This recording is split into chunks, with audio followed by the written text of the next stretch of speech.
बढ़ते आगे, लाइलाज बीमारी से पीड़ित मरीजों से सिर्फ 4 शर्तों पर ही लाइफ सपोर्ट सिस्टम हटाया जा सकेगा। इस पर मोदी सरकार एक व्यापक कानून बनाने का प्लान बना रही है। शुरुआती ड्राफ्ट में 4 शर्तें रखी गई और 20 अक्टूबर तक सभी स्टेक होल्डर्स और आम लोगों से राय मांगी गई है।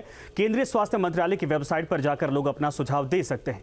इन सुझावों के आधार पर सरकार एक बड़ा प्लान देश के सामने रखेगी कि आखिर किसी भी मरीज को लाइफ सपोर्ट पर कब तक रखा जा सकता है और उनके परिवार वालों के दर्द को कैसे कम किया जा सकता है।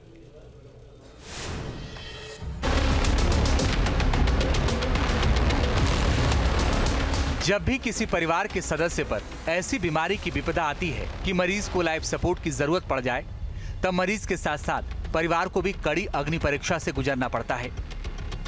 एक तो हॉस्पिटल के महंगे बिल, ऊपर से लाइफ सपोर्ट पर मरीज का दर्द, जिसमें किसी भी इंसान के लिए फैसला कर पाना आसान नहीं होता।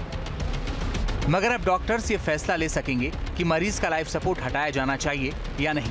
केंद्रीय स्वास्थ्य मंत्रालय ने गंभीर रूप से बीमार मरीजों का लाइफ सपोर्ट हटाने को लेकर नई गाइडलाइन का ड्राफ्ट जारी किया है। इसमें कहा गया है कि डॉक्टरों को कुछ शर्तों को ध्यान में रखकर ये फैसला लेना होगा कि मरीज को लाइफ सपोर्ट से कब हटाया जा सकता है।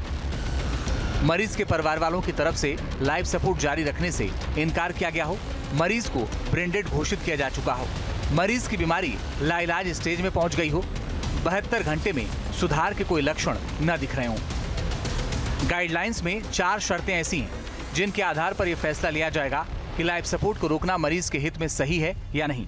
ये फैसला हॉस्पिटल के मेडिकल बोर्ड में ही हो। इस गाइडलाइंस के बाद देश भर में बहस छिड़ गई कि क्या देश के हॉस्पिटल में लाइफ सपोर्ट सिस्टम को लेकर नियम बदल जाएंगे। ये फैसला उन मरीजों पर लागू होगा जिनके लिए वेंटिलेटर, सर्जरी या कोई और मेडिकल ट्रीटमेंट भी फायदेमंद नहीं है। ऐसे मामलों में लाइफ सपोर्ट जारी रखना न केवल मरीज के लिए बल्कि उसके परिवार के लिए भी एक भावनात्मक और आर्थिक बोझ होता है। अब नई गाइडलाइन के हिसाब से जैसे 2 बोर्ड बनेंगे, एक primary board, primary medical board और एक secondary medical board. Primary medical board में एक फिजिशियन होगा और 2 एक्सपर्ट्स होंगे। ऐसे ही सेकेंडरी बोर्ड में एक आरएमपी डॉक्टर और 2 स्पेशलिस्ट होंगे और दोनों बोर्ड के मेंबर आपस में मैच नहीं करेंगे, अलग होंगे। उसके हिसाब से वो दोनों बोर्ड रिकमेंडेशन देंगे। उसके बाद एक इथिक्स कमेटी भी बनेगी कि इनकी रिकमेंडेशन हम आगे फॉलो करें ना करें। लाइफ सपोर्ट को लेकर सुप्रीम कोर्ट ने पहले ही दिशा निर्देश जारी कर रखे हैं, जिनमें कहा गया है कि मरीज को लाइफ सपोर्ट ट्रीटमेंट देने में परिवार वालों की सहमति जरूर होनी चाहिए।